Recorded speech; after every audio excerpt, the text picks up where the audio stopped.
ദൂതർ പാടുന്നു, നൃത്തമാടുന്നു, ഉണ്ണി പുൽക്കൂട്ടിൽ വന്നു പിറന്നു. ഈശോ മിശിഹായ്ക്ക് സ്തുതിയായിരിക്കട്ടെ. ഉണ്ണീശോ വരവേൽക്കുവാൻ നമ്മൾ ഇന്ന് 22-ാം ദിവസത്തിലേക്ക് പ്രവേശിക്കുന്നു.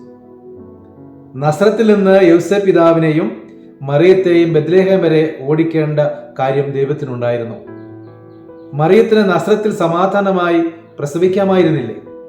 പിന്നെ ഈജിപ്തിലേക്കൊന്നും ഓടേണ്ടി വരില്ലായിരുന്നല്ലോ എന്ന് തോന്നുന്നു. ഏതായാലും ആകെ കൂടി ഈശോയുടെ ജനനം ഭയങ്കര ഒരു സീനാണ് അല്ലേ? സെൻസസ് എടുക്കുവാൻ പോയ മറിയത്തിന് പ്രസവവേദന വരുന്നു. ഒന്ന് കയറി ഇരിക്കാൻ പോലും കണ്ണിൽ ചോരയില്ലാത്ത ബെത്ലഹേംകാർ അതിന് സമ്മതിക്കുന്നില്ല. എല്ലാവരും വാതിലുകൾ തുറക്കുന്നു പോലുമില്ല. അവസാനം കണ്ട തൊഴുത്തിൽ കയറി മറിയം പ്രസവിക്കുന്നു.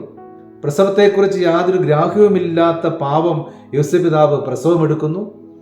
ആരും SMS വാട്സപ്പോ മെസ്സേജോ വിടാതെ ആട്ടിടയിൽ എത്തുന്നു.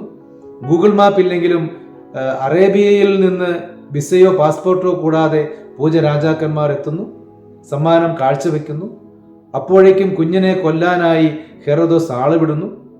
എന്തൊക്കെ സീനുകളാണല്ലേ! ഈജിപ്തിലേക്ക് പലായനം ചെയ്യേണ്ടി വരുന്നു. ആകെ കൂടി സീനോട് സീൻ. അതെ, ജനിച്ചു വീഴുന്നവൻ മനുഷ്യന്റെ നൊമ്പരങ്ങൾക്കുള്ള ഉത്തരമാവണമെങ്കിൽ അവൻ നൊമ്പരങ്ങൾ അനുഭവിച്ചവനാകണം എന്ന് പിതാവിന് നിർബന്ധമുണ്ടായിരുന്നു. ഒരു സാധാരണ മനുഷ്യൻ അനുഭവിക്കാവുന്ന നൊമ്പരങ്ങളൊക്കെ അനുഭവിച്ചുകൊണ്ടാണ് ക്രിസ്തു ജനിച്ചതും വളർന്നതും. അതുകൊണ്ട് തന്നെ അവന് എല്ലാവരുടെയും നൊമ്പരത്തിന്റെ ഉപ്പും കയ്പും പുളിയും ചവർപ്പും അറിയാമായിരുന്നു.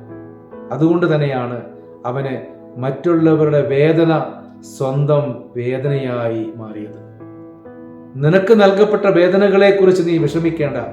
നിന്നെ കൂടുതൽ ആർദ്രതയുള്ളവനാക്കുവാൻ, കൂടുതൽ എളിമയും സ്നേഹവും ഉള്ളവനാക്കുവാൻ ദൈവം അനുവദിക്കുന്നതാണ്. വിശപ്പറിഞ്ഞവനെ മറ്റൊരുവന്റെ പട്ടിണിയെക്കുറിച്ച് വേവലാതിപ്പെടാനാകൂ. ഏകാന്തത അറിഞ്ഞവനാണ് വേറൊരുവന്റെ ഒറ്റപ്പെടലിന്റെ ആഴം മനസ്സിലാകൂ. വീണുപോയവനാണ് വീണവന്റെ നീറ്റൻ മനസ്സിലാകൂ. തെറ്റിദ്ധരിക്കപ്പെട്ടവനാണ് ജീവിതത്തിന്റെ ചവർപ്പ് മനസ്സിലാകൂ. ഇതെല്ലാം നിന്നെ ക്രിസ്തുവാക്കുവാനുള്ള, മറ്റുള്ളവർക്ക് അത്താണിയാക്കുവാനുള്ള ദൈവപരിപാലനയുടെ അനുഭവങ്ങളാണ്. തളരരുത്. നിന്നിൽ ക്രിസ്തു രൂപപ്പെടുകയാണ്.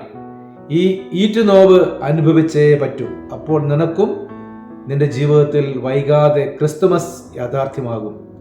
നല്ല ദൈവം കൂടെ ഉണ്ടാകട്ടെ. ദൈവം നമ്മെല്ലാവരെയും അനുഗ്രഹിക്കട്ടെ.